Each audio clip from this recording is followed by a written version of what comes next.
ختم نبوت څه ته وایي په کلاه اواز ووایه. ختم نبوت چې په جومات کې را ختمونې د ماشومانو را ختمونې د قرآن دغې ته ختم نبوت وایي. ماشومان دا ټول لا جمع شوي دغې ته ختم نبوت وایي. ختم نبوت وایي. خلک دې نه نه خبر.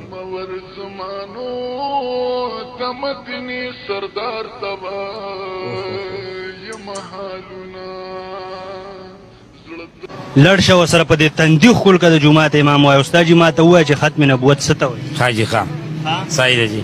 دا علما مه پرېږدئ. صحیح ده جي. دوی سره ملاتړي پکار دی، علماو سره ودرېدل پکار. صحیح. ځوانان نه ټول ټیک ټاک سټاران شو. چاته دا پته هم نشته چې ختم نبوت څه ته وایي. تاسو ورته پې لږه رڼا واچو.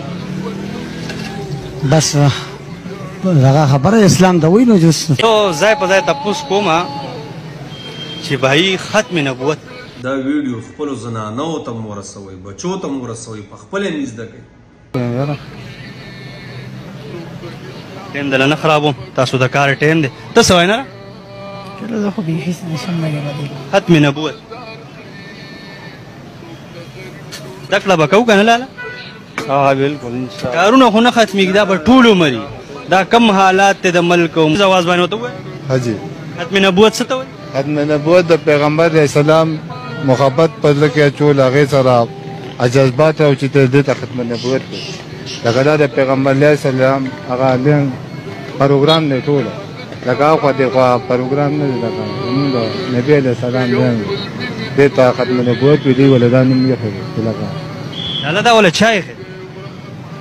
دا خو بس دي لکه صحابه، لکه کسانی علیمانی، لکه یو شي غی ولی خیره.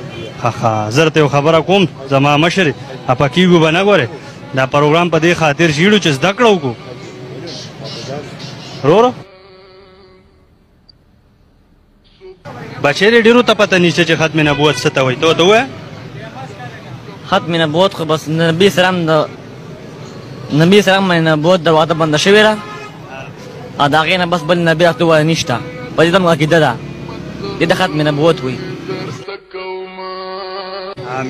څنګه چې د شوې اړې کې دا आवाज اوچت کړم چې تعالی الله دوره طاقت درکړي چې په پوره دنیا کې د نبی علیه الصلاۃ والسلام د نبوت په ختمېدو باندې دا आवाज اوچت کړي، دنیا اخري بني اسرائیل اخري ګوټ ته ورسوي.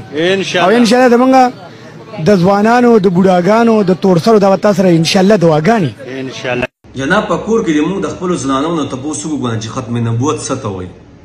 د خپلو بچو نه یې تپوس وکړو چې ختم نبوت څه ته وایي. دا زما استاد ذمواري ده چې خپلو بچو ته ووایو چې ختم نبوت وایي څه ته.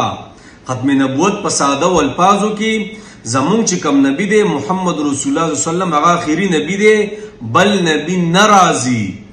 دا مهر لګولی شوی دی، بس کو عیسی علیه السلام راځي هغه به بطوري یو امتی راځي، محمد رسول الله به وایي، ښه عیسی روح الله به نه وایي. په دې باندې ټول ځان پوی کوي. دا ویډیو شیر کوي ورسره ځکه چې ستاسو مکې پوره پوری څه وشي، ښه او ټول خپل خپلوان ټول په دې پوی کوي چې ختم نبوت دا یو مستقل مهنت دی، دا عقیده ده زمونږه. په دې نه بغیر موږ مسلمانان نه یو. بس ډېر بې سورو چې د خلکو نه ورځي. خو زه میډیا شته، خپل زور به کوو، خپله خپل حصه دې کې واچوئ. جناب شیر کوي ویډیو.